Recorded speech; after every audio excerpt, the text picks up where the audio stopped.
My name is Jamie, and this is the vlog for January 22nd, 2021. It is 10:15-ish a.m.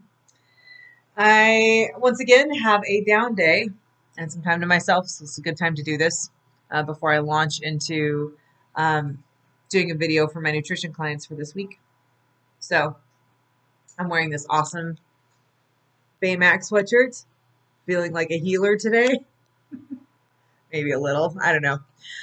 One of my nutrition clients is really digging deep and discovering a lot of things about her and finding the coaching very, very helpful, which is just what I need right now as a coach because it's real easy to give and give and give and give and give. And then, like, you hear crickets back. Some people don't take your advice or your coaching, or they don't understand how coaching works. It's not one of those where, like, give you a meal plan and make you eat these 5 meals at this specific time throughout the day. It's more about helping you find a way to make it work for your life. So I ask a lot of questions. Oftentimes, I don't give the answers to those questions because someone needs to find it on their own. I won't say it's like therapy, but kind of feels a little bit like therapy sometimes. But I like it. It's good. So my husband is putting in orders for shore duty, I think this week. Being that today's Friday, today's probably the day he's hemming and hawing at the detailer's office and figuring it out. So there are, in the submarine world, you do a rotation on a submarine for a few years, and there's lots of deployments and stuff, and then you do rotation on shore duty. Usually you have a much easier work schedule, and you don't leave for deployments. Yay! And then you do another rotation on submarines and shore duty and submarines and shore duty. So they do give these guys a little bit of a break. Those 3 years that you have a break are really nice and fly super fast. The money is not as good though during those years because there's no family separation pay, among other things. So we've learned that. So we've been squirreling away some money in savings, especially with this unpredictable economy, and figuring out what we're going to do from there. But um, so we're talking about those orders, and we've been in Washington since the beginning. We've been in Washington since 2011. Yeah, that's right. When we moved here in spring of 2011. So we haven't had to move. And in the submarine world, there's not a whole lot of places we can move to for his particular job. Um, which is cool and not cool at the same time. It's cool as in I can establish my business, my kiddo can establish friendships in school, and things like that. It's not cool in that join the Navy, see the world isn't really our life. So, um, but it is what it is. So in this round, he has the opportunity to stay here in Washington for I think 2 jobs that he was interested in. And there is a 10% chance job number 3 will be Cape Canaveral, Florida. Um, while I have no love with the idea of moving across the country in the middle of pandemic, it's kind of exciting too to think about it. Um, Poor Odin, my Great Pyrenees, would probably hate Florida. But then again, he'd have air conditioning, so I don't know if he'd mind that much. But he is hot at 60. So Washington is even a little warm for this guy. And we have a pit bull mix, which can make housing challenging. Some places won't rent to people with dogs. Some people won't rent to places with people with pit bull mixes themselves. I could get his DNA tested. I know there's hound in there, so I could call him a hound mix, just to make people feel better. But I don't know.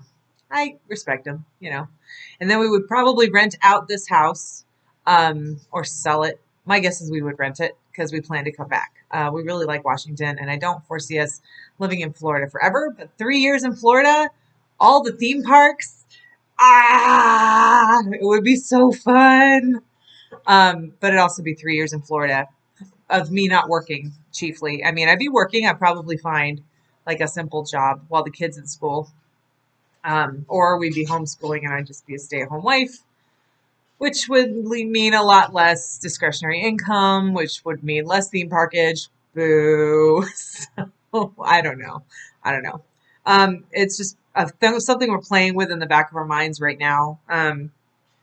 I like to research to be prepared. That always makes me feel more comfortable when I know more. And in the age of the internet, that's not always a good thing. Um, uh, what they call it, paralysis by analysis. Too much information, you can't make any decisions. Happens from time to time. In this case, we're just kind of like looking at ideas out there. If this happens, then we could do X, Y, Z, because he would probably be deployed when the orders come in. So it would be on me to figure out the move, and to make plans and all that jazz. So that's an interesting conundrum.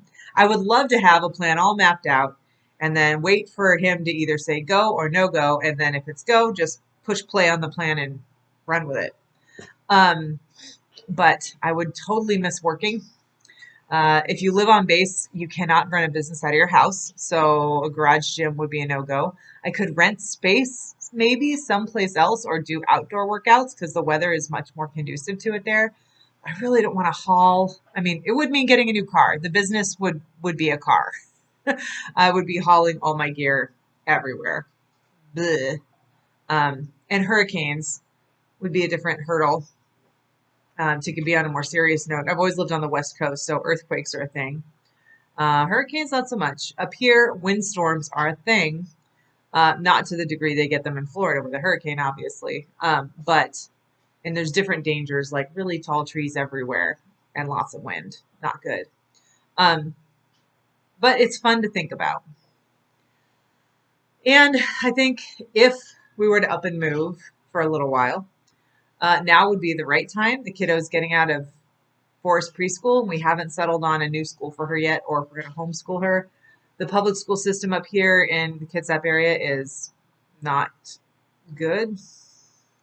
So it will be either private school, which I need to work through because it will cost an arm and a leg, ugh, or homeschool, which may be more of a realistic thing, especially since we are still looking to foster to adopt another kiddo a little further down the line here. So if we can get the extra room built in the house, the foster to adopt plan and everything move forward there, we end up moving. The foster to adopt plan is still a plan, but we'll have to look into Washington laws, or Florida laws regarding it, because we are looking at legally free children, not children that are in the throes of the tug of war with the state and their biological family. Um, so, yeah, that's kind of a huge development. I have not been able to weightlift since last weekend, which is kind of sad. So I'm really hoping I can get all my stuff done and weightlift today. Even if it's for a little bit tonight after the kiddo goes to bed, I don't care. I know my husband wants to rent a movie, like a Red Box, and do a date night movie night because he can't go anywhere right now thanks to all the quarantine stuff. So he's probably going to stop at Redbox. He can go to the store and he can come home, and that is it. So no drive-in movie right now. The drive-in movie doesn't have any family stuff anyway, so we'd have to hire a babysitter. That brings in a whole new germ contact and blah. Kiddo had a well check yesterday. She's doing great. Everything looks good.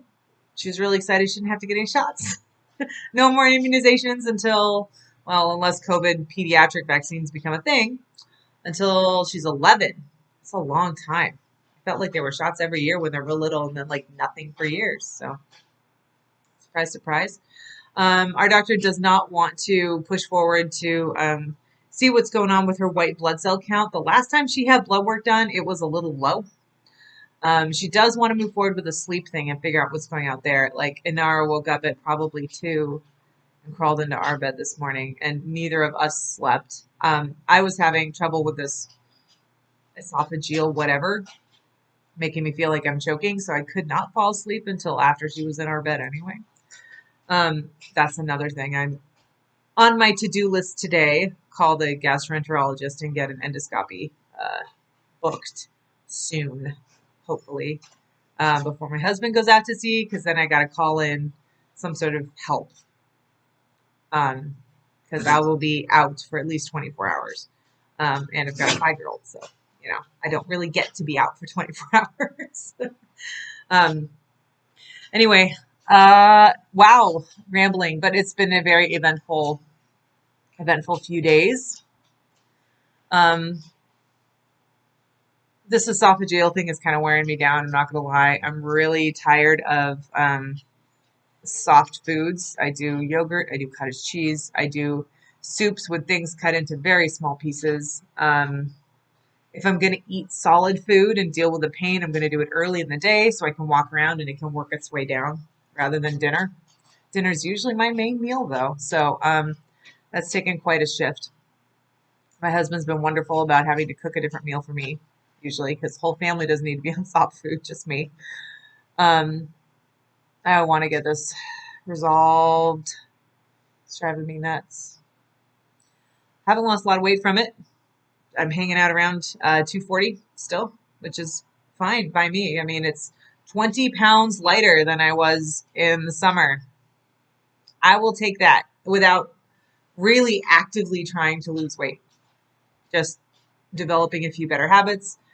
When it came off after I was sick, it came off pretty quickly, but it didn't come back. And I haven't continued to drop large amounts of weight, so I'm not so worried about anything serious like cancer or anything.